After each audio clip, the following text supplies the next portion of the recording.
Penyihir Jenius. Bab 286.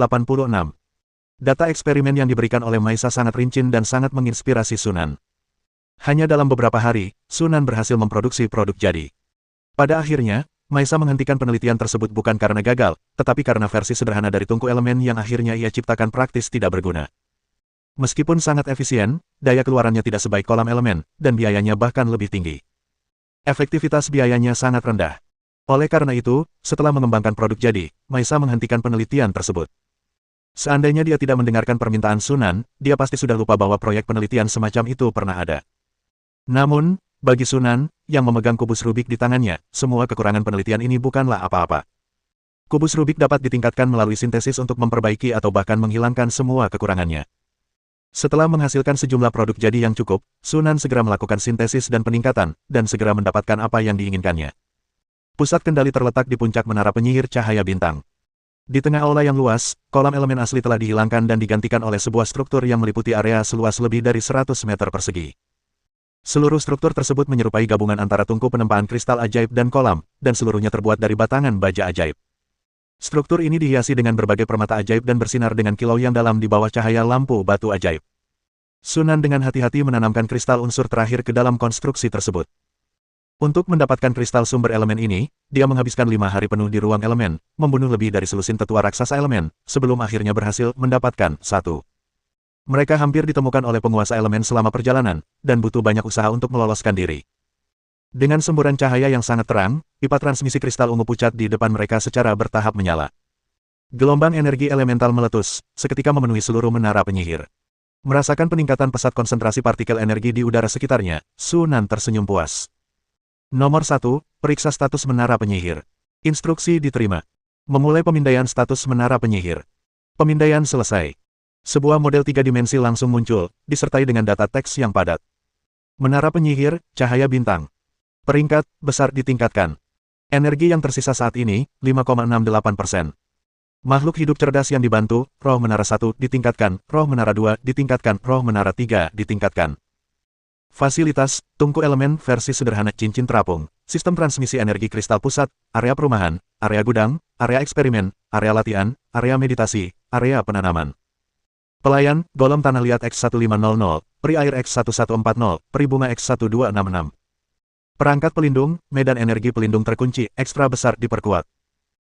Peralatan tempur, menara mantra tipe 3 tanda kali 300, meriam disintegrasi tipe 3 tanda kali 30, meriam plasma tipe 2 tanda kali 10, meriam pulsa tipe 2 tanda kali 1, legiun golem adamantit tanda kali 10.000, golem tentakel tanda kali 550, boneka mistik tanda kali 75, golem baja bayangan tanda kali 50, golem vajra tanda kali 30, golem tertinggi tanda kali 8.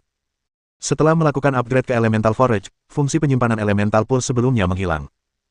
Karena baru saja selesai dibangun, tungku elemen belum terisi penuh, dengan kurang dari 6% energi yang tersisa. Meskipun demikian, tingkat energi menara penyihir saat ini hampir menyamai energi kolam elemen yang sebelumnya terisi penuh. Menurut perkiraan Sunan, energinya sekarang lebih dari 11 kali lipat dari keadaan awal yang terisi 100%. Kolam elemen asli memiliki kapasitas energi 150%. Ini jelas merupakan peningkatan yang sangat besar. Meskipun hanya versi sederhana dari Elemental Forge dengan fungsionalitas yang jauh lebih sedikit, catu daya dan kumpulan elemennya berada pada level yang sama sekali berbeda. Ini masih merupakan kumpulan unsur besar yang telah disintesis dan ditingkatkan. Jika itu adalah kumpulan unsur besar standar, pasokan energinya kemungkinan hanya akan menjadi 1/30, atau bahkan 1/40 dari pasokan energi tungku unsur yang disederhanakan. Dengan unit pasokan energi yang baru, fasilitas lainnya dapat ditingkatkan lebih lanjut. Sunan sangat gembira dan dengan cepat menyusun rencana setelah berpikir sejenak. Memperbarui dan merenovasi begitu banyak fasilitas akan memakan waktu setidaknya beberapa dekade. Selain itu, dengan perang yang sudah di depan mata, meskipun sebagian besar komando dapat diserahkan kepada Lise, dia tidak bisa sepenuhnya mengabaikan tanggung jawabnya. Dia tidak akan punya banyak waktu untuk meningkatkan menara penyihir, jadi akan lebih baik untuk memilih beberapa fasilitas untuk ditingkatkan dan direnovasi terlebih dahulu. Dari perspektif menyerang musuh, meningkatkan daya tembak jarak jauh jelas lebih tepat. Mari kita tingkatkan meriam pulsa terlebih dahulu. Setelah menenangkan diri dari kegembiraan awalnya, Sunan segera mencurahkan dirinya ke dalam pekerjaannya. Dataran Ulan, Kekaisaran Utara. Sebuah kota megah berdiri tegak di dataran luas, dengan 13 tembok yang membentuk 13 lingkaran konsentris teratur, melindungi sebuah kastil gelap di dalamnya. Inilah kota Ulan, inti dari seluruh alam Ulan. Bahkan kota utara, ibu kota Kekaisaran Utara, yang merupakan pusat militer, politik, dan ekonomi, tidak berarti apa-apa jika dibandingkan dengan kota Ulan. Hal ini karena disinilah para penyihir Black Sota tinggal. Luke Harris baru saja selesai bermeditasi dan kembali ke ruang kerjanya ketika Fabian buru-buru masuk. Tuan Lukas, perintah baru telah dikeluarkan dari markas besar. Lukas mengambil pena bulu dan mencoret-coret di perkamen tanpa mendongak, sambil berkata, "Apa, kau di sini lagi untuk mendesak kami mengirim pasukan?" Tanpa diduga, Fabian menggelengkan kepalanya, "Tidak, markas besar telah memberitahu kami untuk tidak menarik pasukan untuk sementara waktu." Luke berhenti sejenak, menatap Fabian dengan terkejut, dan bertanya, "Apa yang terjadi?"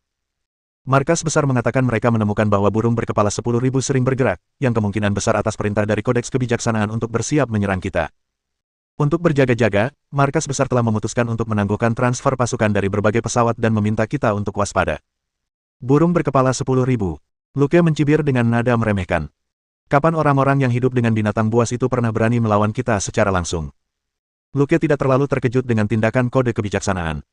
Mengingat tindakan-tindakan penting yang dilakukan oleh Dark Throne, akan aneh jika Codex of Wisdom tetap tidak menyadarinya, jadi tidak mengherankan jika mereka melancarkan serangan balasan. Mengirim hanya 10.000 burung untuk menghadapi Black Sota adalah perkiraan yang sangat meremehkan kemampuan mereka. Fabian berkata dengan ekspresi aneh, "Bukan hanya burung berkepala 10.000. Menurut informasi yang telah kami kumpulkan, tampaknya perjanjian bintang juga terlibat." Aliansi bintang. Luke sedikit mengerutkan kening. Dalam beberapa tahun terakhir, Covenant telah memperoleh reputasi yang cukup besar. Pertama, setelah blokade alam semesta dicabut, mereka memukul mundur serangan Dark Throne dan membunuh seorang kandidat untuk menjadi penyihir kerajaan. Kemudian, mereka memusnahkan pasukan Black Throat dalam pertempuran memperebutkan mayat dewa. Setiap pencapaian sungguh luar biasa. Terutama jika mempertimbangkan bahwa aliansi bintang lahir di benua cahaya bintang, yang telah tertutup selama 2000 tahun, ini benar-benar menakjubkan. Namun, sebagai salah satu batu loncatan bagi kebangkitan Covenant, Black Sota merasa sangat tidak senang. Bahkan dengan berbagai aliansi bintang, burung berkepala 1000 tetap bukan tandingan kita. Luke mendengus dingin, berpikir sejenak, lalu berkata, "Keluarkan perintah, semua legiun harus memasuki keadaan siaga tinggi dan siap untuk terlibat dalam pertempuran kapan saja." "Baik, Pak." Fabian dengan hormat menyetujui dan berbalik untuk mengantarkan pesanan, tetapi sebelum dia sempat melangkah keluar pintu, seorang rekan kerjanya bergegas masuk dengan ekspresi muram. "Tuan Luke, penyihir garnisun kota angin-angin, telah mengirimkan kabar bahwa fluktuasi partikel energi yang sangat besar telah muncul 30 km di barat daya kota angin-angin. Investigasi awal menunjukkan bahwa musuh dari luar perbatasan telah menyerang."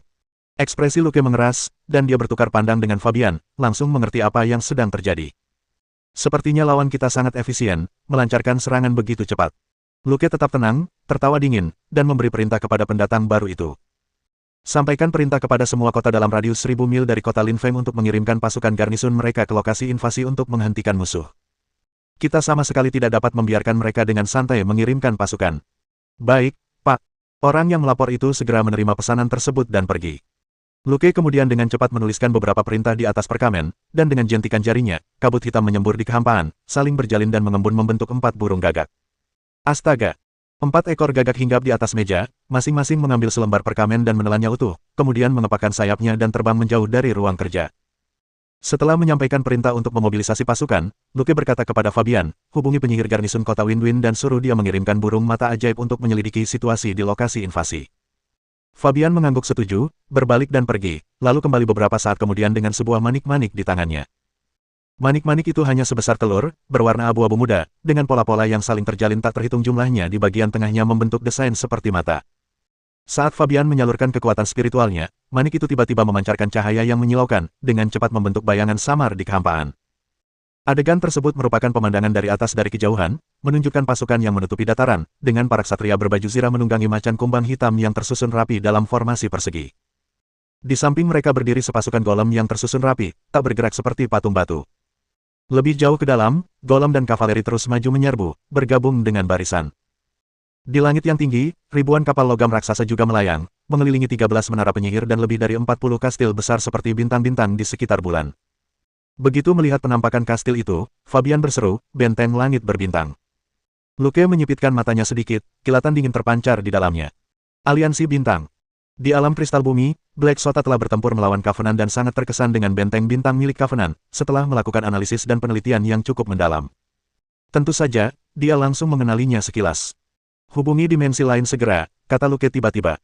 Fabian segera menyadari apa yang sedang terjadi dan menghubungi dimensi lain melalui cara internal, dan menerima respons dengan cepat. 21 alam lainnya diserang secara bersamaan. Di antara mereka, penyerang alam ulan, alam Siege, dan alam Manluo adalah aliansi bintang, dan penyerang 18 alam lainnya adalah burung 10.000 kepala. Seperti yang sudah diduga, ekspresi Lu Ke dingin. Menyerang 3 pesawat sekaligus. Aliansi bintang benar-benar terlalu hebat. Mata Lu Ke tertuju pada layar. Karena jarak yang sangat jauh dan fakta bahwa seluruh area diblokir oleh armada besar, lokasi portal dimensi benar-benar terhalang, sehingga mustahil untuk mengamati adegan spesifik pengerahan pasukan Covenant. Namun, Lu Ke tidak peduli. Pasukan penyihir kelas 3 yang menyerang 3 alam sekaligus pasti memiliki kekuatan penyerang yang sangat terbatas. Dengan pasukan garnisun dari alam ulan, menghadapinya bukanlah masalah sama sekali. Tepat saat itu, kilat tiba-tiba menyambar langit, dan detik berikutnya pemandangan itu berkelebat lalu menghilang. Namun, burung pengintai bermata jahat itu ditemukan dan dibunuh. Lu Ke tidak peduli dan berdiri, berkata, panggil semua penyihir dan kerahkan semua menara penyihir. Kali ini, kita harus menghancurkan jangkauan aliansi bintang. Setelah menderita kehilangan yang begitu besar di alam kristal bumi, penduduk Black Sota telah lama menyimpan kebencian yang mendalam terhadap aliansi bintang, tetapi mereka hanya menanggungnya karena mempertimbangkan kitab kebijaksanaan. Sekarang setelah kedua belah pihak memutuskan hubungan, dan aliansi bintang telah menginvasi planet Ulan, ini adalah kesempatan bagus untuk membalas, memusnahkan seluruh pasukan penyerang aliansi bintang, dan melampiaskan amarah kita. Fabian mengangguk dengan tegas dan berbalik untuk menyampaikan perintah tersebut. Meskipun dimensi Ulan tidak memiliki jaringan pemantauan seperti mata bintang, dimensi ini telah memasang susunan teleportasi di berbagai kota besar. Banyak penyihir dengan cepat berkumpul di kota Ulan. Pada saat yang sama, 16 menara penyihir dan 35 kapal raksasa rantai hitam yang menjaga alam ulan siap untuk dikerahkan. Setelah menerima perintah Anda, Ksatria Vireskale dan Legiun Golem segera berangkat menuju kota angin beku. Mereka diperkirakan akan tiba di tujuan mereka dalam 2 atau 3 jam. Di dalam menara Menzoberranzan pribadi milik Lu Ke, lebih dari selusin penyihir berkumpul di ruang dewan untuk membahas langkah mereka selanjutnya. Meskipun invasi aliansi bintang agak mendadak, pesawat ulan telah bersiap untuk mengirim pasukan ke markasnya dan telah siap berperang, sehingga tidak lengah. Dalam waktu kurang dari setengah hari, pasukan dari seluruh negeri telah berangkat, dan kecepatan mereka dalam perjalanan untuk membendung musuh sangat cepat dan menentukan. Apakah kamu sudah memastikan skala invasi pasukan perjanjian? Tanya Lukas. Burung-burung raksasa pengintai yang dikirim untuk menyelidiki semuanya dimusnahkan oleh Covenant, jadi Lu Ke hanya memerintahkan para penyihir kota Windwind untuk secara pribadi pergi dan mengumpulkan informasi tentang militer Covenant. Dilihat dari waktunya, informasi intelijen seharusnya sudah disampaikan sekarang. Begitu selesai berbicara, ekspresinya berubah, dan dia mengulurkan tangan untuk meraih kehampaan. Seekor gagak hitam muncul begitu saja di telapak tangannya yang kosong. Saat ia mengepalkan tinjunya, gagak hitam itu seketika menghilang menjadi gumpalan kabut, dari mana selembar perkamen jatuh. Lu Ke mengambilnya, membukanya, dan mulai membaca. Namun, setelah melihat informasi di atas, wajah Lu Ke langsung berubah muram. Tuanku. Fabian tampak bingung. Lu Ke berkata dengan wajah muram, baru saja, 12 kota, termasuk kota angin dan kota Wutong, telah direbut oleh pasukan aliansi bintang. Aula itu langsung hening mencekam begitu dia mengatakan itu. Semua orang tampak tercengang. Setelah sekian lama, Fabian akhirnya bereaksi dan berkata dengan tak percaya, bagaimana mungkin? Ada pasukan golem berjumlah 50.000 yang ditempatkan di kota angin, dan pasukan golem serta pasukan reguler yang ditempatkan di kota-kota sekitarnya berjumlah lebih dari 100.000. Baru beberapa waktu sejak invasi aliansi bintang, bagaimana mungkin kota ini bisa ditaklukkan begitu cepat? Lu Ke, dengan wajah muram, tidak menjawab dan melemparkan perkamen itu kepada Fabian. Yang terakhir melihat dan matanya langsung membelalak. Menurut laporan intelijen, jumlah golem yang digunakan oleh Covenant untuk merebut ke-12 kota tersebut awalnya diperkirakan lebih dari 500.000. Pada saat yang sama, lebih banyak lagi legiun golem yang menuju ke kota-kota lain, tetapi karena letaknya lebih jauh, mereka belum tiba. Dilihat dari hal ini, Star Alliance sebenarnya telah memindahkan setidaknya 600.000 hingga 700.000 golem ke alam ulan dalam waktu kurang dari setengah hari. Bagaimana tepatnya hal itu dilakukan? Bab 287. Suasana di aula agak berat. Semua penyihir dipenuhi dengan rasa terkejut dan ragu. Wajah Lu Ke begitu gelap, seolah-olah dia akan menangis. Penyihir yang menderita kekalahan telak di alam kristal bumi dan berhasil melarikan diri mengatakan bahwa persekutuan telah mengirimkan sejumlah besar pasukan ke alam kristal bumi, dan sangat mungkin mereka telah menguasai semacam metode untuk memindahkan pasukan dengan cepat. Lu Ke tidak menganggapnya serius pada saat itu, tetapi baru saat itulah dia tiba-tiba menyadari betapa keterlaluan metode pengangkutan pasukan cepat yang diklaim oleh Covenant tersebut. Dalam waktu kurang dari setengah hari, setidaknya 600.000 hingga 700.000 golem telah diangkut. Menggunakan metode semacam itu dalam invasi dimensi sudah cukup untuk mengejutkan lawan manapun. Sama seperti mereka sekarang. Begitu Covenant dengan cepat membangun pijakan dan merebut cukup banyak wilayah sebagai pos terdepan, akan beberapa kali, bahkan 10 kali, lebih sulit bagi mereka untuk mengalahkan Covenant lagi. Memikirkan hal itu, wajah Lu Ke menjadi semakin muram. Untungnya, dia tahu ini bukan saatnya untuk marah, jadi dia menarik napas dalam-dalam untuk menenangkan diri dan memberikan perintah dengan suara yang dalam. Berangkat. Berdengung. Di tengah cahaya magis yang mempesona, banyak menara penyihir dan kapal raksasa rantai hitam melesat seperti garis-garis cahaya menuju cakrawala. Kota Rinfeng. Setelah menaklukkan kota Windwind dengan kecepatan kilat, Covenant menjadikannya sebagai poster depan pusat. Ribuan kapal sihir terbang melayang di atas kota, menciptakan bayangan besar yang membuat bulu kuduk merinding. Jalan-jalan kota sepi. Penduduk setempat semuanya telah kembali ke rumah mereka. Hanya ksatria dan golem bersenjata lengkap bercorak iblis yang lewat. Di atas bekas kediaman penguasa kota angin kencang, 13 menara penyihir berdiri megah. Di dalam menara penyihir cahaya bintang pusat, sekelompok anggota aliansi bintang berpangkat tinggi berkumpul bersama, mendengarkan dengan gembira aliran laporan pertempuran yang terus-menerus datang dari bawah. Kota bercahaya telah jatuh. 2 penyihir tingkat pertama dari menara hitam telah tewas, dan lebih dari 3.000 boneka musuh serta lebih dari 43.000 tentara manusia telah dimusnahkan. Kota menara besi telah jatuh. 3 penyihir tingkat pertama dari menara hitam telah tewas, dan lebih dari 2.000 boneka musuh serta lebih dari 35.000 tentara manusia telah dimusnahkan. Sebuah kapal rantai hitam raksasa telah ditemukan di dekat kota Mianyun. Armada terbang ketiga telah menghancurkannya. Bagus sekali, ingat untuk mengumpulkan puing-puingnya. Sunan melambaikan tangannya, mengusir ksatria berpola sihir yang melapor itu, lalu menoleh ke arah Lis. Sejauh ini sudah berapa banyak kota yang berhasil direbut? 25. Lais melaporkan perkembangan tersebut dengan santai. Dengan kota Linfeng sebagai pusatnya, semua kota dalam radius lebih dari 600 km telah jatuh ke tangan kami.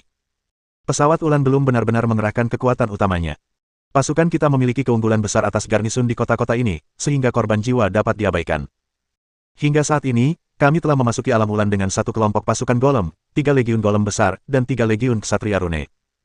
Diperkirakan legiun golem dan legiun ksatria rune akan sepenuhnya dipindahkan pada lusa, dan kawanan serigala hitam akan sepenuhnya dipindahkan ke alam Ulan dalam 2 hari setelah itu. Lumayan. Sunan mengangguk puas. Seluruh eksekutif Star Alliance tampak berseri-seri penuh kegembiraan. Terlepas dari bagaimana perang invasi ini berlangsung, setidaknya pada awalnya, invasi Covenant berjalan dengan sangat lancar. Setelah berhasil membangun pijakan yang kuat, skenario terburuk adalah kebuntuan dengan dimensi Ulan, dan tujuan minimum untuk membendung dimensi Ulan dapat dikatakan telah berhasil dicapai. Saya memperkirakan bahwa dalam setengah hari lagi, kita akan mampu menaklukkan semua kota dalam radius 1000 mil dari kota Linfeng. Jaringan Starai dan jaringan transmisi sudah dalam tahap pembangunan. Selain itu, para pengintai yang dikirim untuk menyelidiki menemukan bahwa sejumlah besar golem dan kavaleri manusia mengepung kita. Jika tidak terjadi hal yang tidak terduga, kemungkinan itu adalah legiun golem dan ksatria sisik api yang menjaga dataran Ulan. Mereka akan bentrok dengan pasukan kita paling lambat dalam 5 jam. Itu cukup cepat. Sunan sedikit mengangkat alisnya. Pengerahan pasukan yang cepat dalam waktu kurang dari sehari sungguh luar biasa. Selain jaringan teleportasi, Black Soar pasti juga sedang mempersiapkan perang selama periode ini, itulah sebabnya mereka mampu bereaksi begitu cepat. Sunan berpikir sejenak dan berkata, sekarang setelah 2 legiun utama dimobilisasi, menara penyihir menara Black Soul dan kapal raksasa Black Soul seharusnya juga sedang dalam perjalanan. Kita akan menghadapi pertempuran yang sulit. Ekspresi semua orang yang hadir pun menjadi muram. Seperti yang telah diprediksi Sunan, sedikit lebih dari 1 jam kemudian, para pengintai melaporkan bahwa sejumlah menara penyihir dan kapal rantai hitam telah ditemukan lebih dari 1.500 km dari kota Linfeng. Sunan segera memerintahkan mereka untuk berangkat. 13 menara penyihir dan lebih dari 40 benteng bintang, dikelilingi oleh deretan kapal sihir terbang yang padat, menjulang megah ke kejauhan. Pada saat itu, wilayah aliansi bintang telah meluas hingga lebih dari 800 km dari kota Windwind. Pasukan Covenant, yang baru saja merebut kota Yahen, tidak punya waktu untuk beristirahat ketika mereka menemukan sejumlah besar menara penyihir dan raksasa Blackling tiba-tiba muncul di kejauhan, tiba di atas kota dalam sekejap mata. Detik berikutnya, pancaran sihir yang tak terhitung jumlahnya turun dari langit, membunuh banyak boneka legendaris dan ksatria berpola sihir. Segera setelah itu, sejumlah besar boneka terbang keluar dari menara penyihir dan raksasa Blackhain, mendarat di kota dan mulai membantai pasukan Covenant. Ketika menara penyihir perjanjian tiba di kota Yahen, ia menyaksikan pasukannya dibantai tanpa pandang bulu. Black Tower segera mengetahui kedatangan bala bantuan Covenant. Musuh yang bertemu kembali pasti akan bermusuhan, dan kedua pihak segera melancarkan serangan satu sama lain. Dalam sekejap, rentetan tembakan artileri yang tak terhitung jumlahnya saling berjalin, membentuk jaring maut yang sangat besar dan saling bersilangan di langit. Raungan yang memekakkan telinga disertai cahaya magis yang menyilaukan menyelimuti hampir seluruh langit. Faksi Menara Hitam memiliki total 16 menara penyihir, termasuk 2 menara penyihir besar, 5 menara penyihir sedang, dan 9 menara penyihir kecil. Di sisi lain, pihak Star Alliance memiliki 13 menara penyihir, termasuk 2 menara penyihir besar, 4 menara penyihir sedang, dan 7 menara penyihir kecil. Jika dilihat dari jumlah menara penyihir, Covenant jelas lebih rendah daripada Black Tower. Namun, jumlah benteng bintang di Covenant jauh lebih banyak daripada milik Black Sota. Dengan bantuan armada terbang, kekuatan tempurnya secara keseluruhan tidak lebih lemah dari Black Sota. Kedua pihak saling menyerang dan bertahan untuk beberapa waktu, tanpa ada yang mampu unggul. Memang, sulit untuk mendapatkan keuntungan dalam kreasi yang berkaitan dengan perang. Melihat pertempuran yang terjadi di hadapannya, mata Sunan sedikit berkilat.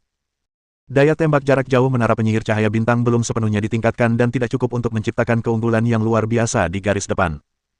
Sunan tidak bermaksud membiarkan menara penyihir cahaya bintang menjadi pusat perhatian saat ini, agar musuh tidak menjadi waspada. Karena itu, dia bertempur dengan cara yang moderat. Setelah lebih dari setengah jam pertempuran sengit, kedua belah pihak menderita kerugian, dan energi menara penyihir hampir habis, sehingga mereka berdua memutuskan untuk mundur. Saat menara penyihir Black Sword Tower dan raksasa Black Sword perlahan menghilang di kejauhan, Lizard melirik kota Yahen yang hancur dan berbisik, kita perlu berhati-hati mulai sekarang. Sunan mengangguk sedikit. Black Sword kini menyadari bahwa artefak perang Covenant tidak dapat memberikan keuntungan, dan mengandalkan sepenuhnya pada pasukan darat pasti akan mengakibatkan kemajuan yang sangat lambat. Tidak masalah, meriam pulsa sudah dalam tahap pembuatan. Paling lama dalam 1 atau 2 tahun, meriam pulsa tipe 3 yang lebih kuat akan disintesis, yang akan memecahkan kebuntuan saat ini.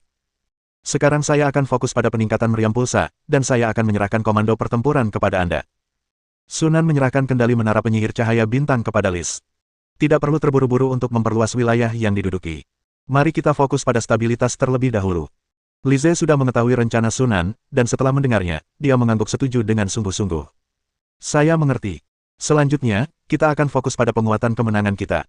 Saya akan berupaya meningkatkan jaringan mata bintang dan jaringan teleportasi di wilayah yang diduduki sesegera mungkin. Alam Naga Kegelapan. Markas besar Black Tower dikelilingi oleh bangunan-bangunan menjulang tinggi, dengan gedung-gedung berbagai ketinggian dan bentuk yang berdiri berdampingan, membentang hingga ribuan meter.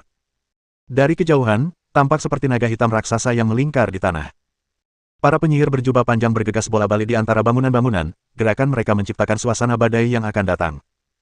Di dalam menara gelap menjulang tinggi ribuan meter di tengah-tengahnya, puluhan penyihir berkumpul di aula dewan yang luas dan terang benderang untuk membahas cara menghadapi perang yang tiba-tiba terjadi.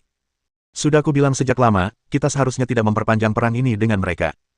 Jika kita memulai perang lebih awal, kita tidak akan berada dalam situasi pasif seperti sekarang. Mudah bagimu untuk mengatakan itu. Topeng pucat dan lambang api itu tak pernah puas. Mereka menuntut bagian terbesar dari keuntungan. Jika kita tidak memperjuangkannya, apakah kita akan menyerahkan keuntungan itu begitu saja kepada mereka? Baiklah, berdebat tentang ini sekarang tidak ada gunanya. Hal yang paling mendesak adalah mencari cara untuk melawan. Bagaimana situasinya sekarang? Burung berkepala 10.000 dan aliansi bintang melancarkan serangan terhadap 22 pesawat yang berada di bawah kendali kita secara bersamaan. Musuh datang dengan kekuatan penuh dan tidak akan mudah dihadapi. Apa yang dikatakan ketiga bangsawan itu? Lord Rian dan anak buahnya terikat di alam kebenaran oleh kodeks kebijaksanaan dan penyihir roh sejati dari burung berkepala 1000. Maisa Edwards juga termasuk di antara lawan mereka. Tampaknya kecil kemungkinan mereka akan bisa melarikan diri dalam waktu dekat. Ketika nama Maisa Edwards disebutkan, terjadi keheningan singkat di aula, dan semua orang mengerutkan kening. Meskipun Maisa Edwards baru saja bergabung dengan jajaran penyihir roh sejati, dan bisa dibilang pendatang baru di antara mereka, kekuatannya sudah lebih besar daripada beberapa penyihir roh sejati veteran yang telah berlatih selama ribuan tahun. Dikatakan bahwa dia terpaksa melarikan diri dari benua Starlight dalam keadaan menyedihkan oleh seorang penyihir roh sejati dari tahta kegelapan. Setelah dia sendiri menjadi penyihir roh sejati, dia segera mencari pembalasan. Dalam konfrontasi langsung dengan penyihir roh sejati itu, dia melukai lawannya dengan parah dan hampir membunuhnya. Setelah pertempuran itu, reputasi Maisa Edwards menggema di seluruh dunia sihir, dan kekuatannya diakui oleh banyak penyihir roh sejati. Dengan keterlibatannya dalam menahan mereka, akan sulit bagi ketiga orang dewasa itu untuk melepaskan diri. Namun, sudah menjadi hal yang masuk akal bahwa tugas utama dalam perang antar faksi penyihir adalah untuk menahan penyihir roh sejati, jadi kelompok itu tidak terlalu terkejut. Mereka mengerutkan kening dan melanjutkan diskusi mereka. Tugas paling mendesak adalah memusatkan kekuatan kita untuk melawan burung berkepala 10.000. Di antara 19 alam yang mereka serang, termasuk alam naga kegelapan, terdapat beberapa alam inti kita. Kita sama sekali tidak boleh membiarkan mereka jatuh. Menurutku, lebih baik menargetkan yang lebih lemah terlebih dahulu. Setelah kita berurusan dengan aliansi bintang, kita bisa memusatkan semua upaya kita untuk menghadapi burung berkepala 1000. Tidak, meskipun aliansi bintang lemah, masalah ini tidak bisa diselesaikan dalam waktu singkat. Bagaimana jika planet lain tidak mampu menahan serangan burung berkepala 1000 selama proses ini? Benar sekali. Pasukan garnisun dari 3 alam Siege, Manluo, dan Wulan lebih dari cukup untuk menahan aliansi bintang. Kita bisa memusatkan kekuatan kita untuk menghadapi burung 10.000 kepala terlebih dahulu. Dibandingkan dengan aliansi bintang, burung 10.000 kepala adalah musuh yang harus kita anggap serius. Kerumunan orang mendiskusikan masalah itu dengan penuh semangat, masing-masing memegang pendapatnya sendiri. Aula itu menjadi hening hanya setelah seorang pria di ujung meja batuk ringan. Semua orang menoleh untuk melihat pria yang duduk di ujung meja. Hanya ada sekitar selusin keturunan sejati dari Menara Hitam, dengan Elliot dan Lucius sebagai tokoh utamanya. Setelah Elliot meninggal di alam kristal bumi, keturunan roh sejati Black Sota pada dasarnya dipimpin oleh Lucius. Karena ketiga penyihir roh sejati tidak dapat melarikan diri dari alam kebenaran, Lucius secara alami memegang posisi tertinggi dan memiliki pengaruh terbesar di seluruh Menara Hitam. Setelah melihat sekeliling, Lucius perlahan berbicara. Saya baru saja menerima kabar bahwa meskipun aliansi bintang menyerang 3 pesawat secara bersamaan, target utamanya adalah pesawat Ulan, dan hanya sejumlah kecil pasukan yang dikirim ke 2 pesawat lainnya. Setelah mendengar itu, semua orang saling memandang dengan kebingungan. Seseorang ragu-ragu dan bertanya, apa yang direncanakan aliansi bintang? Apakah mereka berencana untuk mengambil alih pesawat Ulan? Dalam visi mereka, peran utama Covenant seharusnya adalah untuk menahan sebagian kekuatan Black Sota, sehingga mengurangi tekanan pada Tousan Hedetbird. Oleh karena itu, yang harus dilakukan oleh perjanjian adalah menyeimbangkan kekuatan penyerang dari ketiga alam tersebut sebisa mungkin. Dilihat dari situasi saat ini, Star Alliance tampaknya tidak melakukan hal itu. Sebaliknya, mereka memfokuskan upaya mereka pada planet Ulan. Tidak ada penjelasan lain selain keinginan untuk menaklukkan dimensi Ulan. Nafsu Star Covenant terlalu besar. Tidakkah mereka takut kebablasan? Dari mana mereka mendapatkan kepercayaan diri itu? Itu sangat arogan. Lucius mengangkat tangannya, menyela diskusi, dan perlahan berkata. Lukas melaporkan kepadaku bahwa pasukan perjanjian telah menguasai cara untuk memindahkan pasukan dengan cepat, yang membuat Lukas lengah di awal invasi dan menduduki hampir 80.000 km persegi wilayah hanya dalam 3 hari. Semua orang langsung terkejut. Tak ada yang menyangka Star Alliance akan sekuat ini. Seorang penyihir bertanya dengan terkejut dan ragu, pesawat Ulan itu. Lucius melambaikan tangannya untuk menyela perkataannya, lalu berkata dengan tenang, jangan khawatir, Covenant hanya mendapatkan sedikit keuntungan dengan menyerang kita secara tiba-tiba. Setelah Luke menyadari apa yang terjadi, dia mengerahkan pasukannya untuk mengekang ekspansi Covenant. Meskipun kita tidak bisa mengusir mereka untuk saat ini, kita tidak akan membiarkan mereka memperluas wilayah kekuasaan mereka lebih jauh. Mendengar itu, semua orang menghela napas lega. Selama tidak ada risiko runtuhnya pesawat Ulan, semuanya akan baik-baik saja. Lucius berkata tanpa ekspresi. Harus diakui bahwa Star Alliance memang memiliki kekuatan, tetapi hanya itu saja, dan tidak perlu dikhawatirkan. Fokus kita seharusnya tetap pada burung berkepala 1000. Sebenarnya, ini bagus. Kita tidak perlu menghadapi kode kebijaksanaan secara langsung. Menghadapi burung berkepala 1000 tidak akan terlalu sulit. Jika kita mampu menyerap 10.000 burung, kita bisa naik ke level yang lebih tinggi dan semakin mempersempit kesenjangan dengan kekuatan sihir yang besar. Setelah mendengar kata-kata Lucius, kelompok itu saling bertukar pandang, tidak mengajukan keberatan lebih lanjut, dan mengangguk setuju. Lord Lucius benar. Kalau begitu, mari kita fokuskan upaya kita untuk menghadapi burung berkepala 10.000. Biarkan aliansi bintang menunjukkan kekuatannya untuk sementara waktu lagi. Bab 288. Boom! Suara gemuruh yang memekakkan telinga menggema di seluruh kota. Sinar mantra yang sangat padat itu menembus kehampaan dan menghantam medan energi di permukaan menara penyihir hampir secara bersamaan. Seketika, area distorsi yang luas muncul, dan seluruh medan energi berfluktuasi dengan hebat, seolah-olah akan runtuh kapan saja. Dihadapkan dengan pengepungan lebih dari 300 kapal sihir dan 2 benteng bintang, menara penyihir Menara Hitam akhirnya tidak mampu bertahan setelah menghancurkan lebih dari 70 kapal sihir dan bersiap untuk menerobos. Namun, tepat ketika mereka hendak bertindak, benteng langit berbintang di sebelah kiri tiba-tiba menembakkan kilat yang sangat menyilaukan dan tebal, yang menghantam menara penyihir dengan suara keras. Seperti jerami terakhir yang mematahkan punggung unta, medan energi menara penyihir runtuh dengan suara gemuruh. Meriam plasma. Sialan, kenapa bangunan perang yang bahkan bukan menara penyihir ini dipasangi meriam seperti ini? Penyihir menara hitam di dalam menara penyihir meraung dengan campuran keterzenjing dan kemarahan. Sayangnya, amarah tidak dapat mengubah situasi. Setelah kehilangan medan energinya, menara penyihir langsung terkena tembakan dari berbagai macam ciptaan perang. Dalam sekejap, tembakan meriam yang tak terhitung jumlahnya menyerbu dan menelan menara penyihir seperti banjir. Meskipun dilancarkan serangan balik putus asa yang menghancurkan lebih dari 10 kapal iblis, menara penyihir akhirnya roboh ke tanah di tengah kepulan asap biru. Lebih dari selusin sosok bergegas keluar dari menara penyihir dan berpencar ke segala arah. Namun, pasukan perjanjian sudah siap. Serangkaian lolongan serigala terdengar, dan puluhan serigala senja menyerbu dari segala arah, meraung dan menghalangi para penyihir Black Sota. Tak lama kemudian, para penyihir aliansi bintang juga bergegas keluar dari menara penyihir dan bergabung dalam pengejaran. Di bawah serangan gabungan para penyihir dan serigala senja, lebih dari selusin penyihir Black Sota dengan cepat musnah. Setelah menyimpan Black Thunder yang telah habis energinya di cincin spasialnya, Sherman melirik menara penyihir Black Tower yang rusak tidak jauh dari sana dan sebuah senyum muncul di wajahnya. Setelah berjuang selama lebih dari setahun, ini adalah pertama kalinya kami berhasil merebut menara penyihir Black Sota.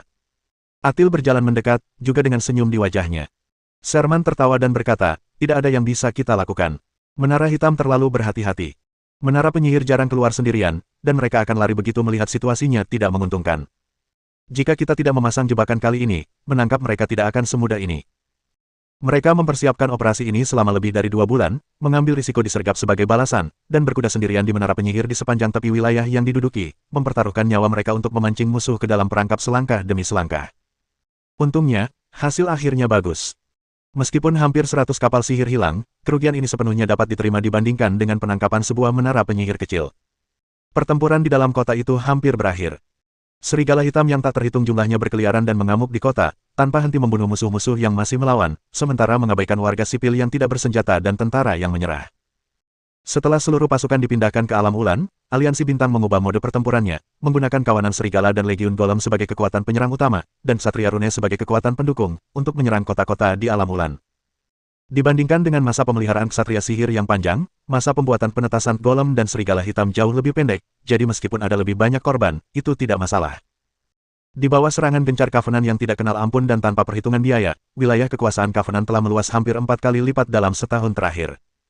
Meskipun wilayah ini kurang dari 1% dari seluruh dataran ulan, hal ini cukup luar biasa mengingat bahwa persenjataan yang ada tidak menguntungkan dan kemajuan hanya dapat dilakukan oleh pasukan darat. Setelah melenyapkan perlawanan terakhir yang tersisa di kota itu, Sherman meninggalkan beberapa anak buahnya untuk membersihkan medan perang sebelum kembali ke markasnya di Windwind dengan menara penyihir yang rusak. Bagus sekali. Setelah mendengar laporan Sherman dan Atil, Lise tersenyum dan mengangguk. Unit-unit perang hasil ciptaan Aliansi Bintang dan Alam Ulan memiliki kekuatan yang kurang lebih setara. Jika Alam Ulan kehilangan menara penyihir, Aliansi Bintang akan mendapatkan menara penyihir tambahan setelah menara yang hilang diperbaiki. Pasang surut inilah yang menjadi perbedaan antara kedua menara penyihir kecil tersebut. Setelah memuji Sherman dan Atil beberapa kali, Lise membubarkan mereka dan kemudian mengatur agar orang-orang mulai memperbaiki menara penyihir. Setelah melakukan semua itu, dia tiba di laboratorium tempat Sunan berada. Di tengah laboratorium yang luas itu berdiri sebuah menara besar, permukaan logamnya ditutupi dengan rune-rune aneh yang padat, dan berbagai permata magis tertanam di persimpangan rune-rune tersebut. Sunan berdiri di samping posisi meriam, tampaknya sedang melakukan penyesuaian terakhir. Apakah ini meriam pulsa tipe 3 yang baru dikembangkan? Tanya Lis dengan penuh minat. Sunan sudah mengetahui kedatangannya, dan tanpa mendongak, menjawab, benar, akan selesai hari ini. Mensintesis pulse cannon tipe 3 sama sekali tidak sulit. Yang benar-benar memakan waktu adalah memproduksi sejumlah pulse cannon yang cukup untuk sintesis dan menguji kompatibilitasnya dengan Star Wizard Tower. Meriam pulsa tipe 3 saat ini adalah pilihan terbaik setelah beberapa penyesuaian di Jiangsu Selatan. Kekuatan satu tembakan meriam pulsa saja sudah cukup untuk mengurangi medan energi pelindung menara penyihir besar standar, tanpa peningkatan hingga lebih dari 80%. Jika itu adalah menara penyihir berukuran sedang, satu tembakan saja bisa menghancurkan medan energi dan menara itu sekaligus. Kekuatannya jauh berbeda dari meriam pulsa yang terpasang di menara penyihir besar biasa. Namun, kekuatan yang luar biasa tersebut juga mendatangkan konsumsi energi yang luar biasa pula. Bahkan dengan pasokan energi dari tungku elemen yang disederhanakan, ia hanya mampu mendukung penembakan meriam pulsa 3 maksimal 3 kali. Setelah 3 ronde, energi mereka tersisa kurang dari 10%, sehingga mereka pada dasarnya tidak mampu bertarung lagi. Sunan dan Lais telah menyebutkan kekuatan Pulse Cannon 3, dan setelah mendengar bahwa senjata baru ini telah selesai, mata Lais sedikit berbinar. Dengan senjata ini, kita bisa mengubah kebuntuan yang terjadi saat ini. Sunan mengangguk sedikit, lalu berkata, sebenarnya, dari perspektif efektivitas biaya, Pulse Cannon 3 agak boros energi. Jika kita mengurangi daya Pulse Cannon 3 secara tepat, meningkatkan dan memperbaiki menara pertahanan lainnya, dan menggabungkannya dengan medan energi untuk terus maju di medan perang, hasilnya pasti akan lebih baik daripada hanya menggunakan Pulse Cannon 3. Meskipun Pulse Cannon tipe 3 tidak dapat disangkal sangat ampuh, senjata ini hanya memiliki 3 kegunaan utama sebelum menara penyihir cahaya bintang pada dasarnya menjadi tidak efektif.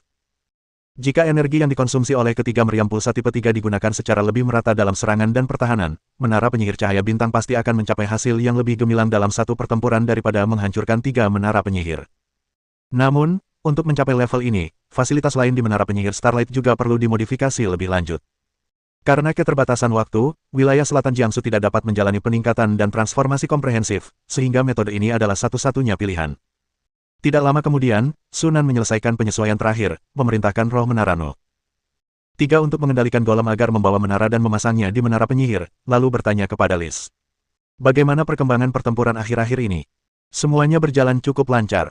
Sherman dan Atil baru saja merebut sebuah menara penyihir kecil. Setelah beberapa bulan perbaikan, kita akan memiliki menara penyihir lainnya. Bagaimana dengan kerugian pasukan darat? Kita memiliki banyak sumber daya. Kita dapat memproduksi golem tanpa henti. Pasukan golem tidak banyak menderita korban. Kawanan serigala telah menderita kerugian yang cukup besar dalam pertempuran baru-baru ini. Tingkat kematian serigala hitam jauh melebihi tingkat penetasan mereka. Bagaimana dengan kerugian pertempuran menara hitam? Tanpa ragu, Liz berkata, ini lebih dari kita, bahkan mungkin lebih dari itu.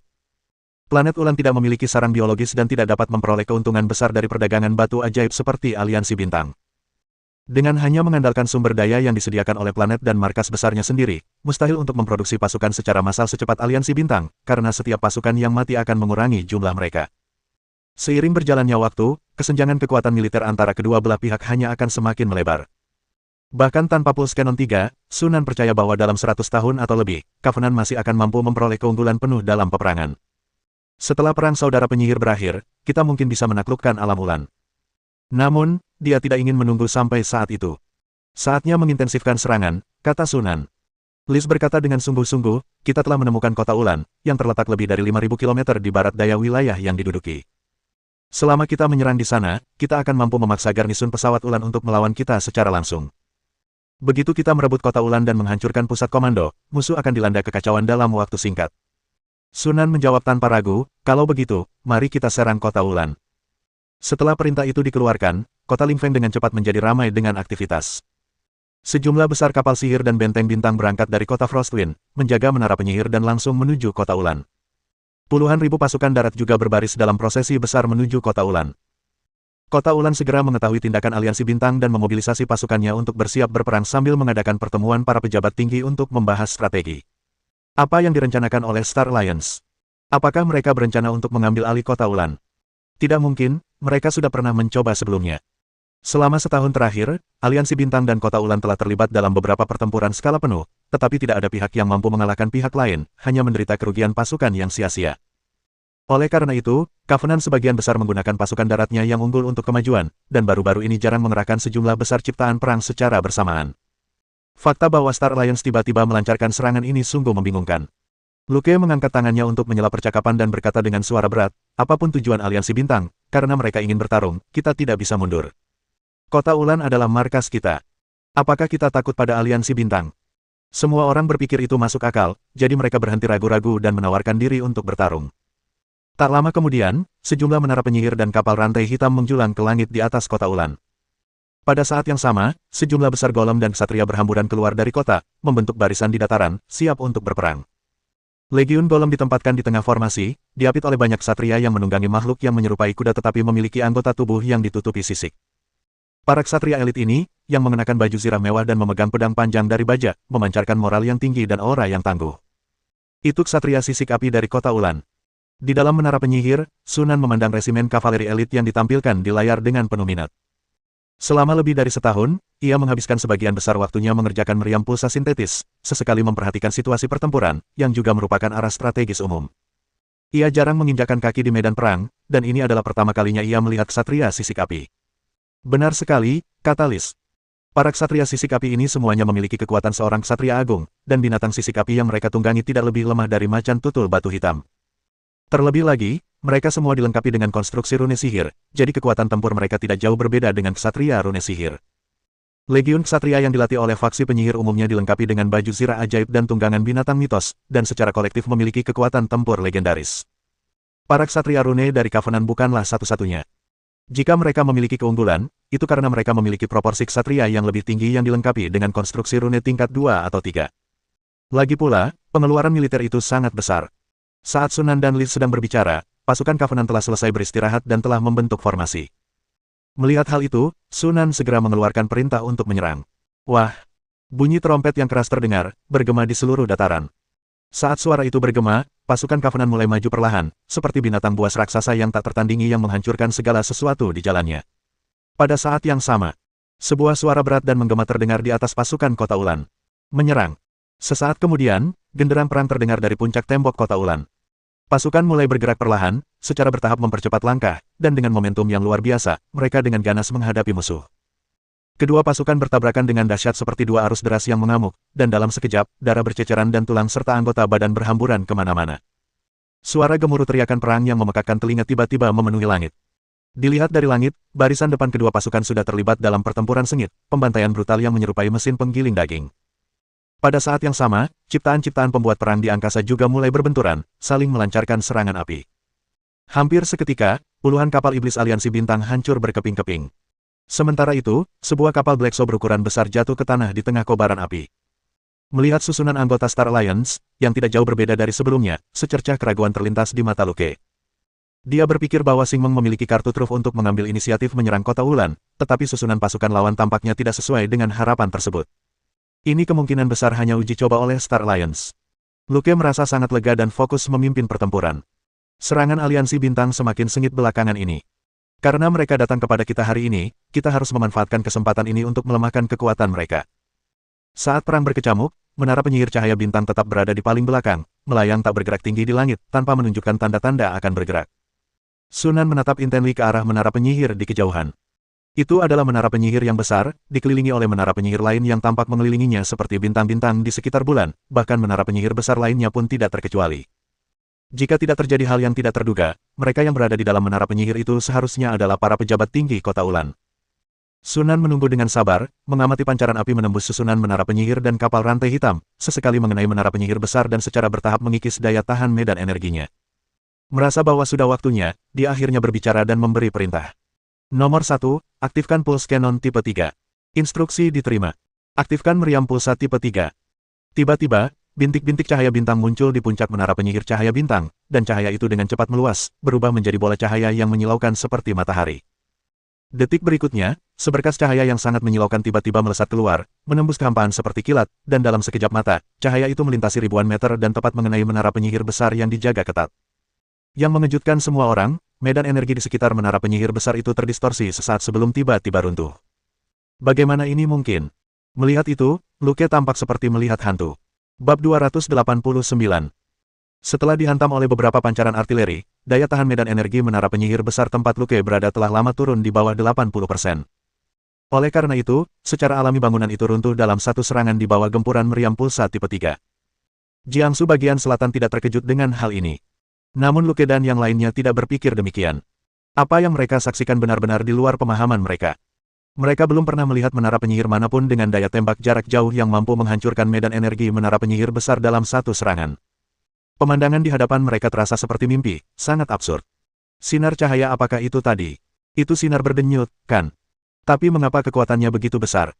Sialan, apa yang sebenarnya terjadi? Kerumunan orang, setelah tersadar kembali, langsung dilanda kepanikan. Luke juga panik, sama sekali tidak menyadari bahwa Covenant memiliki kartu truf seperti itu. Medan energi sudah runtuh. Jika terkena serangan lagi, bukankah menara penyihir akan roboh? Seolah untuk mengkonfirmasi ide Luke, puncak menara penyihir cahaya bintang di kejauhan kembali menyala dengan cahaya yang menyilaukan, dan sesaat kemudian sinar pulsa tebal lainnya menerobos langit. Setelah melihat ini, ekspresi Luke dan yang lainnya berubah drastis. Ledakan. Sinar pulsa menembus menara penyihir tanpa hambatan, dan energi yang sangat besar dan dahsyat kemudian meledak, seketika menghancurkan saluran transmisi energi seluruh menara penyihir. Menara penyihir berdengung dan roboh ke bawah, mengeluarkan asap biru. Para penyihir dan murid-murid mereka di menara penyihir segera berhamburan seperti burung dan binatang buas, terbang keluar dari menara. Ledakan. Menara penyihir jatuh dari langit ke tanah di belakang pasukan kota Wulan, langsung membunuh banyak golem dan ksatria bersisik api yang tidak sempat menghindar, dan menimbulkan kepulan debu. Melihat menara penyihir yang hancur, Luke merasa seolah hatinya berdarah. Ini adalah menara penyihirnya. Sekalipun bisa diperbaiki, biaya perbaikannya akan sangat mahal setelah mengalami kerusakan separah ini.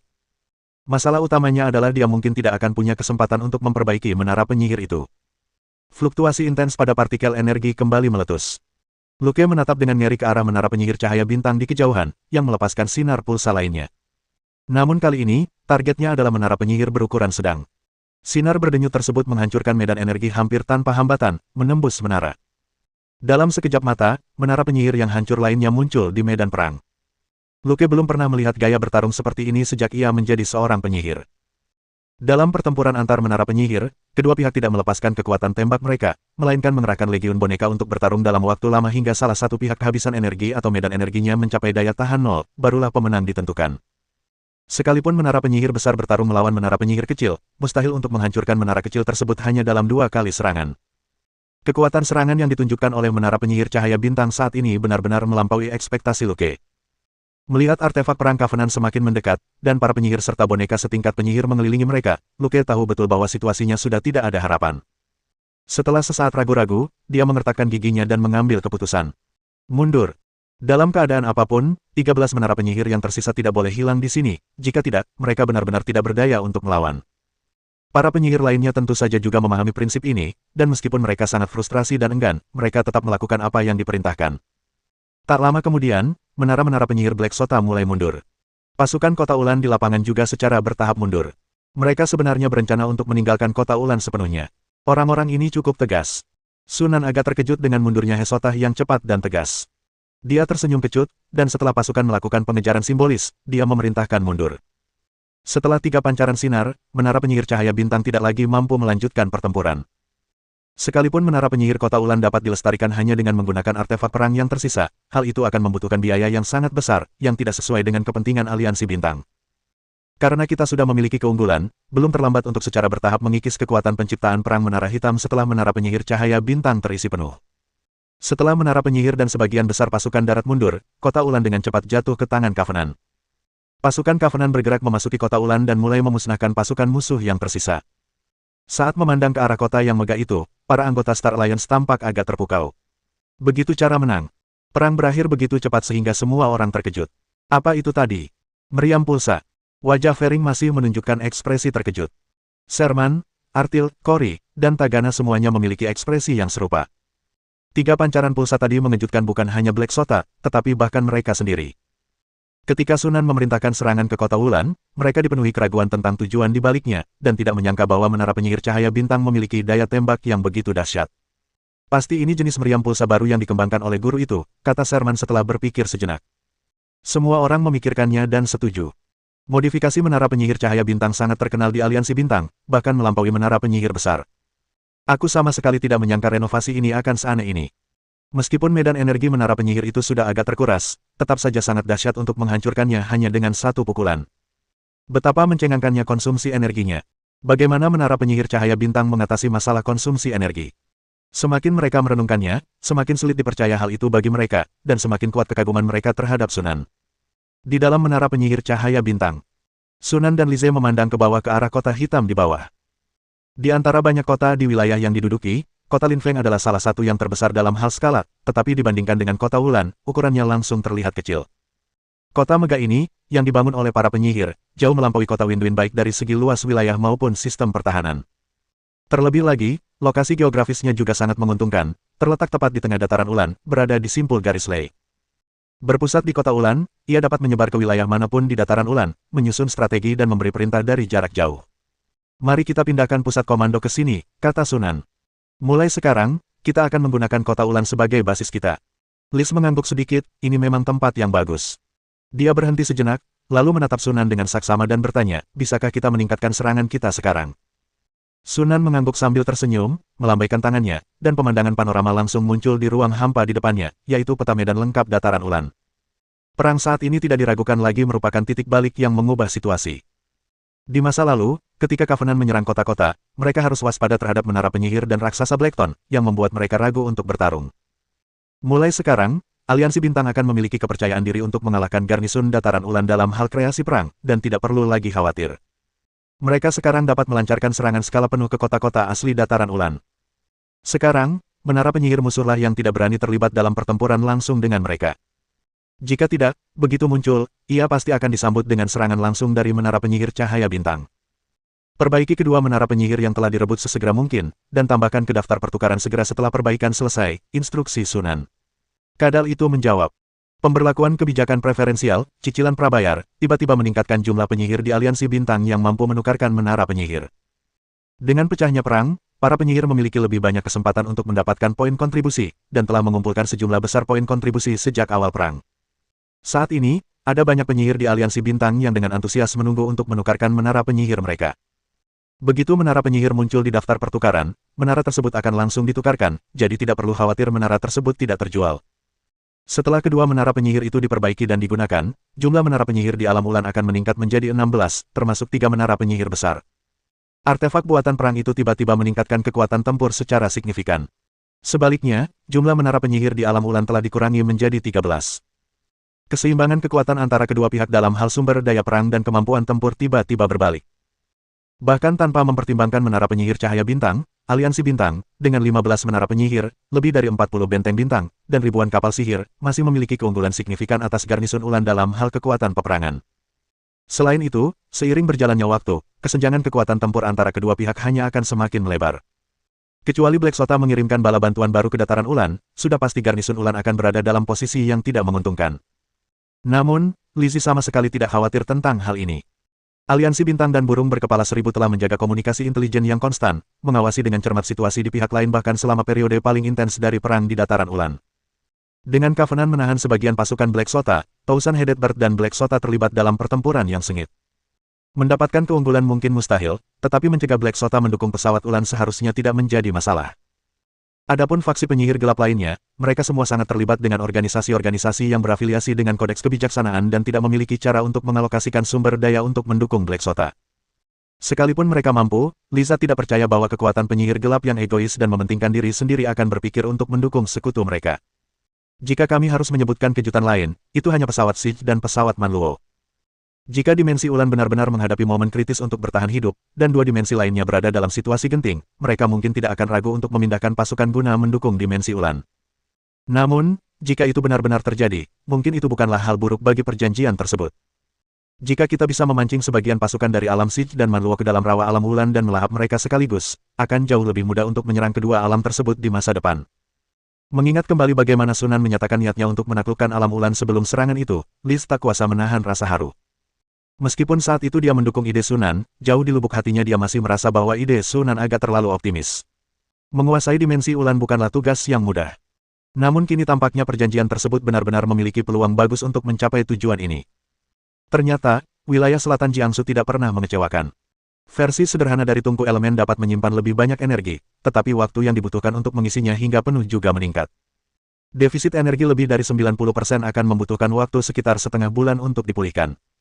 Untungnya, garnisun Ulan ketakutan kali ini dan mungkin tidak akan berani membiarkan menara penyihir muncul di depan Covenant untuk sementara waktu. Kembali ke laboratorium, Sunan melanjutkan pekerjaannya. Perang ini membuktikan kekuatan Pulse Cannon 3 dan juga menunjukkan pentingnya daya tembak Wizard Tower di garis depan. Sunan awalnya berencana untuk terus meningkatkan fasilitas lain di menara penyihir cahaya bintang, tetapi sekarang dia telah berubah pikiran. Menara penyihir cahaya bintang jauh lebih unggul daripada menara penyihir biasa, dan bahkan jika fasilitas lain ditingkatkan, tidak akan ada banyak perubahan. Sebaliknya, jika kekuatan tempur menara penyihir lainnya di dalam persekutuan ditingkatkan, hal itu pasti akan berdampak langsung pada penguatan kekuatan tempur kreasi perang persekutuan. Dibandingkan dengan metode sebelumnya, pendekatan ini jelas lebih mungkin memberikan hasil dalam waktu singkat. Adapun peningkatan menara penyihir cahaya bintang, belum terlambat untuk meningkatkannya secara bertahap setelah perang saudara penyihir berakhir. Terlebih lagi, jika dia bisa mencapai level penyihir roh sejati pada saat itu, dia bisa mulai bersiap untuk membangun kota terapungnya sendiri. Setelah berpikir sejenak, Sunan dengan cepat menyusun rencana. Perkuat menara penyihir lainnya di dalam persekutuan terlebih dahulu. Pertama, ada kolam elemen. Untuk meningkatkan fasilitas lainnya, kita harus meningkatkan pasokan energi terlebih dahulu. Saya dapat mensintesis versi yang lebih baik dari kumpulan elemen berbagai tingkatan dan menambahkannya ke daftar pertukaran. Terdapat juga perangkat medan energi pelindung dan berbagai menara tipe 2 dan tipe 3. Setelah mengambil keputusan, Sunan segera melaksanakannya. Fasilitas paling dasar dapat diproduksi oleh para penyihir di bawah ini. Mereka hanya perlu bertanggung jawab atas sintesisnya. Oleh karena itu, rencana tersebut berjalan dengan cepat, dan tak lama kemudian daftar pertukaran diperbarui dengan sejumlah kumpulan elemen yang ditingkatkan, medan energi pelindung kunci sihir, dan menara pertahanan. Sebagian besar penyihir tidak mempercayakan menara sihir mereka kepada orang lain, dan bahkan jika mereka merebut menara sihir, mereka akan memodifikasinya sendiri sebelum menggunakannya dengan tenang karena mereka takut seseorang akan meninggalkan celah keamanan. Jika fasilitas menara penyihir berasal dari faksi Anda sendiri, Anda tidak perlu terlalu khawatir. Fasilitas-fasilitas yang telah ditingkatkan ini langsung habis terjual begitu muncul. Sunan juga meluangkan waktu untuk secara pribadi meningkatkan menara penyihir Lis. Setelah menara penyihir cahaya bintang, menara penyihir kadal menjadi menara penyihir kedua di aliansi bintang yang melampaui level skala besar. Waktu berlalu begitu cepat, dan setengah tahun telah berlalu dalam sekejap mata. Karena tidak perlu lagi mengkhawatirkan menara penyihir Black Crown dan raksasa Black Crown, kecepatan maju pasukan darat meningkat secara signifikan. Hanya dalam waktu 6 bulan, wilayah kekuasaan Star Alliance telah meningkat lebih dari 2 kali lipat. Selama waktu ini, menara-menara penyihir Black Sota memang mencoba untuk melawan, tetapi setelah 2 pertempuran berturut-turut, dan setelah aliansi bintang merebut 1 menara penyihir besar dan 3 menara penyihir berukuran sedang, mereka mundur dan menghilang. Pada tahun 2273 kalender bintang, aliansi bintang melancarkan serangan mendadak ke ibu kota Kekaisaran Utara, menewaskan ratusan anggota keluarga kerajaan, termasuk kaisar, dan ibu kota pun jatuh. Pada tahun 2275 kalender cahaya bintang, aliansi bintang menduduki setengah dari bidang Ulan.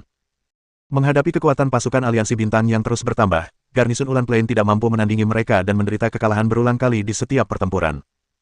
Pada tahun 2276 kalender bintang, ketika aliansi bintang menyerang kota Ember, salah satu kota besar di alam Ulan, bala bantuan dari Black Sota dari alam Siege dan alam Manro tiba-tiba muncul. Sebanyak 12 menara penyihir dan 42 kapal perang kura-kura hitam, bersama dengan garnisun Ulan, melancarkan serangan penjepit terhadap pasukan Covenant. Namun, menara penyihir Covenant, setelah ditingkatkan dan direnovasi, kini jauh lebih kuat dari sebelumnya. Setelah pertempuran sengit, Luke, pemimpin bangsa Ulan, gugur dalam pertempuran, dan semua ciptaan perang garnisun Ulan musnah. Alam Siege dan Manro mengalami kekalahan telak, dengan hanya 5 menara penyihir yang berhasil melarikan diri dalam keadaan berantakan. Kemenangan besar bagi perjanjian. Setelah pertempuran ini, serangan Covenant tidak lagi dapat ditahan. Kemanapun pasukan Covenant pergi, kota-kota penduduk asli menyerah tanpa perlawanan atau berjuang mati-matian, tetapi gerbang mereka dihancurkan oleh menara penyihir, seringkali jatuh dalam waktu kurang dari sehari. Hampir setiap 2 hari sekali, wilayah yang diduduki oleh Covenant bertambah luas satu ukuran. Pada tahun 2278 kalender bintang, kota terakhir di alam Ulan jatuh ke tangan aliansi bintang, menandakan bahwa seluruh alam tersebut telah sepenuhnya berada di bawah kendali aliansi bintang. Hanya 8 tahun setelah pecahnya perang, sementara banyak faksi penyihir masih terjebak dalam kebuntuan, Covenant memimpin, menaklukkan alam pertama dan mengambil bagian besar dari Black Sota. Berita itu menimbulkan kehebohan di seluruh dunia sihir. Bab 290. Aliansi bintang telah menaklukkan alam Ulan. Ekspresi Gavin sangat rumit ketika mendengar berita dari Bryce. Bahkan, sejak mendengar tentang kematian Lucas, dia sudah menduga bahwa perjanjian itu suatu hari akan mengambil alih alam Ulan. Namun ketika hal itu benar-benar terjadi, dia tidak bisa menahan diri untuk tidak merasakan gelombang emosi. Ketika Gavin pertama kali bermitra dengan Covenant, harapannya hanyalah agar mereka dapat menahan kekuatan dari 3 alam Ulan, Manro, dan Siege. Namun, Covenant tidak hanya melakukannya dengan sempurna tetapi juga melampaui harapan, dengan langsung menaklukkan alam Ulan. Ekspresi Bryce juga penuh keheranan. Dia berseru, "Aku tidak pernah menyangka bahwa aliansi bintang bisa menaklukkan alam Ulan." Awalnya, pasukan aliansi bintang tidak lebih unggul, bahkan sedikit dirugikan. Siapa sangka mereka bisa membalikkan keadaan pada akhirnya. Kekuatan Covenant meningkat terlalu cepat. Mata Gavin berbinar dengan sedikit keheranan. Pihak lain di tengah perang semakin lemah, tetapi Covenant semakin kuat. Dengan pasang surut ini, alam Ulan secara bertahap menjadi tak tertandingi bagi mereka. Bryce bertanya dengan bingung, aliansi bintang mampu tumbuh dan berkembang begitu pesat karena mereka memiliki sejumlah besar batu sihir untuk mendukungnya, tetapi saya tidak tahu dari mana mereka mendapatkan begitu banyak batu sihir. Gavin berkata sambil berpikir, mungkin sejumlah besar urat batu ajaib telah ditemukan di alam lain. Pernah ada kejadian di masa lalu di mana faksi penyihir tertentu cukup beruntung menemukan sejumlah besar urat batu ajaib di suatu alam tertentu, sehingga memulai jalur perkembangan yang cepat. Contoh-contoh seperti itu bukanlah insiden terisolasi di multiverse, dan Bryce berpikir bahwa ini kemungkinan besar adalah alasannya. Bagaimanapun juga, penaklukan planet Ulan oleh aliansi bintang juga sangat menguntungkan kita. Ketika berita ini sampai ke markas besar Hesota, kemungkinan besar Hesota akan mengirimkan lebih banyak pasukan ke dataran Sigir dan Manro, yang akan membuat segalanya jauh lebih mudah bagi kita. Wajah Gavin berubah menjadi senyum puas. Aku sudah bisa membayangkan ekspresi jelek di wajah Lucius. Seperti yang telah diprediksi Gavin, Lucius sedang dalam suasana hati yang sangat buruk. Dia telah mempertimbangkan kemungkinan bahwa Black Sota mungkin kehilangan sebuah pesawat dalam perang ini, dan dia telah mempersiapkan diri untuk kemungkinan terburuk. Mereka hanya memecahkan kepalanya, sama sekali tidak menyangka bahwa aliansi bintang, yang selalu mereka pandang rendah, akan menjadi pesawat pertama yang menaklukkan Menara Hitam. Hal ini mengejutkan dan membuatnya marah. Suasana di ruang sidang dewan begitu tegang hingga terasa seperti membeku. Para eksekutif Black Tower, sebagian dengan alis berkerut dan sebagian lainnya dengan ekspresi muram, semuanya tetap diam. Pada tahap awal perang, mereka tidak yakin bahwa Covenant akan menimbulkan ancaman dan dengan suara bulat memutuskan untuk menghadapi burung berkepala 1000 terlebih dahulu. Namun, perkembangan situasi tersebut memberikan pukulan berat bagi mereka. Ironisnya, aliansi bintang yang paling tidak dihargai justru yang pertama kali memberikan kerugian besar pada Black Sota. Setelah hening cukup lama, Lucius akhirnya memecah keheningan dan berkata, "Katakan padaku, apa yang harus kita lakukan selanjutnya?" Seorang penyihir terbatuk pelan dan berkata, "Kurasa kita harus memindahkan beberapa pasukan untuk mendukung planet Sigir dan Manro. Aliansi bintang mampu menaklukkan planet Ulan ketika menyerang 3 planet sekaligus. Sekarang hanya tersisa 2 planet, mereka mungkin bukan tandingan aliansi bintang. Namun, begitu dia selesai berbicara, seseorang langsung keberatan. Aku tidak setuju dengan itu. Kita akhirnya berhasil menumpas 10.000 burung berkepala. Jika kita menarik sebagian pasukan, itu bisa memberi mereka kesempatan untuk melakukan serangan balik, dan situasinya bisa menjadi di luar kendali. Tetapi jika kita tidak memberikan dukungan, dan begitu pesawat Siege dan pesawat Manro berhasil direbut, aliansi bintang akan berbalik dan mendukung burung berkepala 10.000, dan situasinya akan menjadi sama buruknya. Menurut pendapat saya, kita harus langsung mengerahkan kekuatan utama untuk menghadapi aliansi bintang terlebih dahulu, lalu kemudian beralih untuk menghadapi 10.000 burung. Tidak, ini benar-benar tindakan yang merugikan diri sendiri. Burung berkepala 10.000 itu tidak bodoh. Ia pasti telah mengantisipasi hal ini. Begitu kita menarik pasukan utama kita, burung berkepala 10.000 pasti akan mengambil kesempatan untuk mengintensifkan serangannya, dan kemudian kita mungkin akan mengulangi situasi di mana pesawat Ulan direbut. Lalu apa yang Anda sarankan agar kita lakukan? Hiruk-pikuk suara itu secara bertahap meningkat menjadi perdebatan. Lucius mendengarkan, wajahnya semakin muram dan sedih, sementara rasa tak berdaya melanda dirinya. Dia tiba-tiba menyadari bahwa Black Sota tidak mungkin menghadapi Covenant yang kecil. Apapun yang Anda lakukan, ada kemungkinan besar Anda akan memperburuk situasi. Pasukan penyihir kecil dan kelas 3 yang dulunya ia pandang rendah kini malah menimbulkan banyak masalah baginya. Baiklah, kalian semua, diam. Lucius mengeluarkan teriakan dalam yang tak sabar, membisukan semua suara lain di aula. Dia menatap kelompok itu dengan dingin, dan berkata dengan suara yang menakutkan. Kerahkan sebagian pasukan ke pesawat Sigir dan Manro, dan tugaskan Heimdall dan Kuwen untuk menjaga pesawat-pesawat tersebut. Jika pesawat Sigir dan Manro jatuh ke tangan Covenant, mereka berdua tidak perlu kembali. Adapun pasukan utama, teruslah menghadapi burung berkepala 10.000. Meskipun Covenant memang merepotkan, burung 1.000 kepala merupakan ancaman yang jauh lebih besar bagi Black Sota. Jika Black Sota kehilangan ketenangannya dan memberi kesempatan kepada burung berkepala 1.000, ia mungkin akan menghadapi kehancuran. Pada titik itu, bukan hanya soal kehilangan 1 atau 2 pesawat saja. Bagaimanapun juga, ancaman yang ditimbulkan oleh burung berkepala 1.000 tidak bisa diabaikan. Dengan kata lain, selama kita bisa unggul di medan perang utama melawan burung 10.000 kepala, kita bisa mengalihkan sebagian pasukan untuk mendukung pesawat Siege dan pesawat Manluo. Lucius merasa yakin bahwa Hisota mampu mengatasi hal ini. Premisnya adalah bahwa bidang Siege dan bidang Manro dapat bertahan hingga saat itu. Dimensi Ulan, Kota Ulan. Di ruang kerja kediaman kepala kota, Sunan duduk di belakang mejanya, mendengarkan laporan Lise tentang situasi terkini. Setelah menaklukkan alam Ulan, Covenant tidak terburu-buru menuju alam Sigir atau Manro. Sebaliknya, mereka fokus pada konsolidasi wilayah yang telah mereka rebut dan mengintegrasikan alam Ulan, hanya mengalihkan sebagian pasukan untuk mendukung Skepter dan Vakado. Setelah lebih dari setengah tahun berintegrasi, aliansi bintang pada dasarnya telah menguasai seluruh wilayah Ulan dan menghilangkan berbagai pengaruh yang ditinggalkan oleh Black Sota. Sebagai salah satu alam semesta utama yang dikendalikan oleh Black Sota, alam Ulan jauh lebih kaya akan sumber daya daripada alam pasang surut, dan bahkan melampaui benua cahaya bintang, yang sumber dayanya secara bertahap pulih dan dikembangkan oleh aliansi bintang sejak lama. Mengesampingkan hal-hal lain, 2 urat batu ajaib berukuran sedang dan 1 urat batu ajaib berukuran kecil saja sudah merupakan kejutan yang menyenangkan. Selain itu, hal yang paling berharga adalah umat manusia di alam Ulan. Baik itu melatih penyihir atau membangun legiun ksatria, prasyarat utamanya adalah memiliki populasi yang cukup. Oleh karena itu, di dunia sihir, sebuah alam semesta dengan peradaban manusia seringkali lebih berharga daripada alam semesta dengan ukuran yang sama tetapi dihuni oleh ras non-manusia. Sebagai contoh, di alam gelombang serigala, meskipun terdapat sarang biologis sebagai senjata ampuh untuk perang, jika Sunan harus memilih, dia lebih memilih alam dengan ukuran serupa yang dihuni oleh ras manusia. Yang terakhir seringkali berarti lebih banyak penyihir, murid, dan ksatria sihir. Meskipun Black Sota menekan Ulan dengan sangat keras, mereka masih cukup bersedia untuk berinvestasi. Liz meletakkan dokumen-dokumen di tangannya dan berkata sambil tersenyum. Kualitas keseluruhan umat manusia di alam Ulan cukup baik. Rata-rata, ada 7 atau 8 ksatria untuk setiap 1.000 orang, dan 3 hingga 5 murid penyihir untuk setiap 10.000 orang. Aliansi Bintang mendirikan banyak akademi ksatria di benua cahaya bintang dan secara ekstensif membudidayakan serta meningkatkan buah darah naga, mempromosikannya di seluruh benua. Setelah lebih dari 1.000 tahun beroperasi, proporsi ksatria hanya 2 atau 3 per 1.000. Proporsi murid penyihir bahkan lebih rendah, hampir tidak mencapai 1 dari 10.000. Sebagai perbandingan, kualitas rata-rata manusia di dimensi Ulan cukup luar biasa. Namun, setelah dipikirkan lebih dalam, hal itu masuk akal. Lagi pula, alam Ulan tidak seperti benua cahaya bintang, yang baru saja dibebaskan dari blokade dimensi beberapa ratus tahun yang lalu. Alam Ulan telah dikelola oleh Black Sota selama ribuan tahun, sehingga lingkungan keseluruhannya secara alami lebih unggul. Jika kita mengelola alam Ulan dengan baik, dalam 100 atau 200 tahun, jumlah penyihir di aliansi bintang pasti akan meningkat secara signifikan. Kata Liz sambil tersenyum. Saat ini, Star Alliance tidak kekurangan sumber daya, dan selama populasinya mencukupi, mereka dapat dengan cepat melatih sejumlah besar murid penyihir.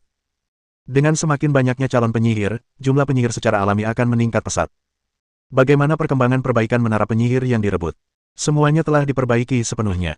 Semuanya ditebus begitu ditambahkan ke daftar pertukaran. Banyak orang yang ketinggalan dan sekarang berebut untuk segera maju ke alam Siege dan Manro untuk merebut lebih banyak menara penyihir. Sunan terkekeh sendiri. Sesungguhnya, perang adalah kekuatan pendorong pembangunan. Bagaimana dengan peningkatan dan renovasi menara penyihir? Semuanya berjalan sangat lancar.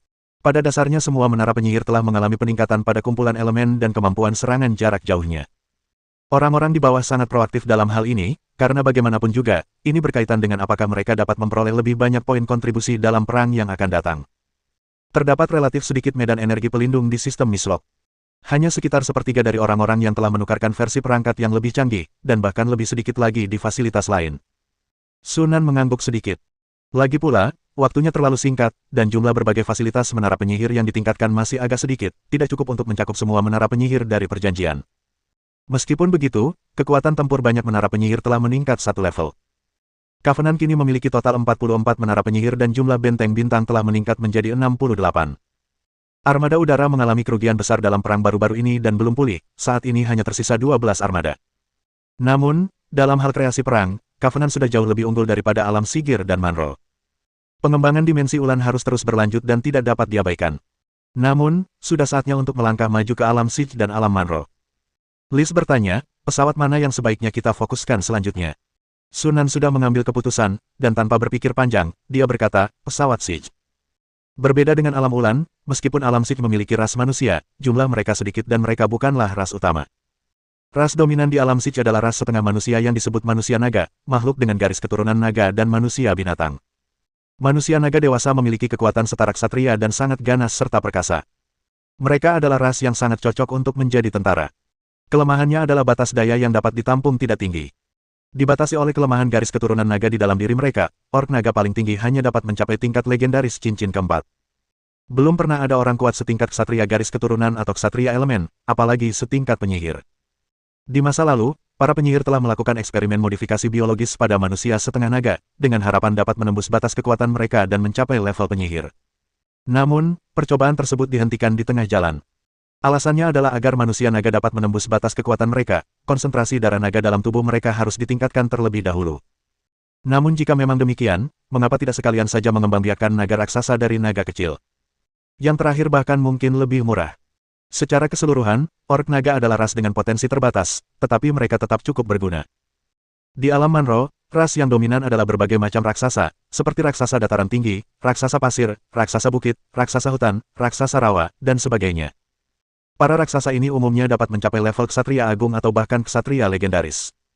Beberapa raksasa tingkat pemimpin bahkan memiliki kekuatan dahsyat yang menyaingi kekuatan para penyihir. Kelemahannya adalah tingkat reproduksinya tidak tinggi.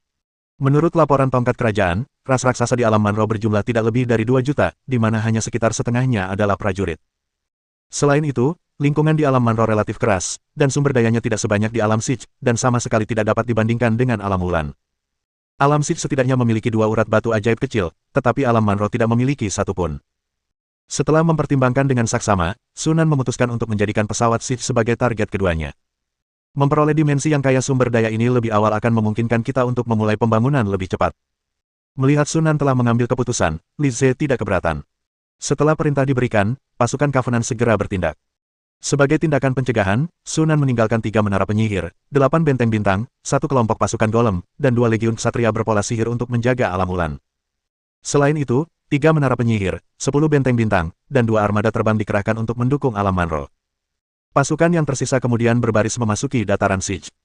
Setelah hampir 1 dekade perang, meskipun Scepter gagal mendapatkan keuntungan di alam Siege, mereka tetap berhasil membangun pijakan dan menaklukkan wilayah seluas lebih dari 50.000 km persegi. Dengan zona penyangga yang memadai, pasukan Covenant tidak perlu lagi terburu-buru mengangkut pasukan ke wilayah Westgear. Setelah tiba di alam G Barat, Sunan segera pergi ke markas pasukan perjanjian. Tongkat kerajaan dan para penyihir pengikutnya sudah menunggu di ruang dewan. Tuanku. Kerumunan orang membungkuk memberi hormat. Sunan melambaikan tangannya, menandakan tidak perlu bersikap formal.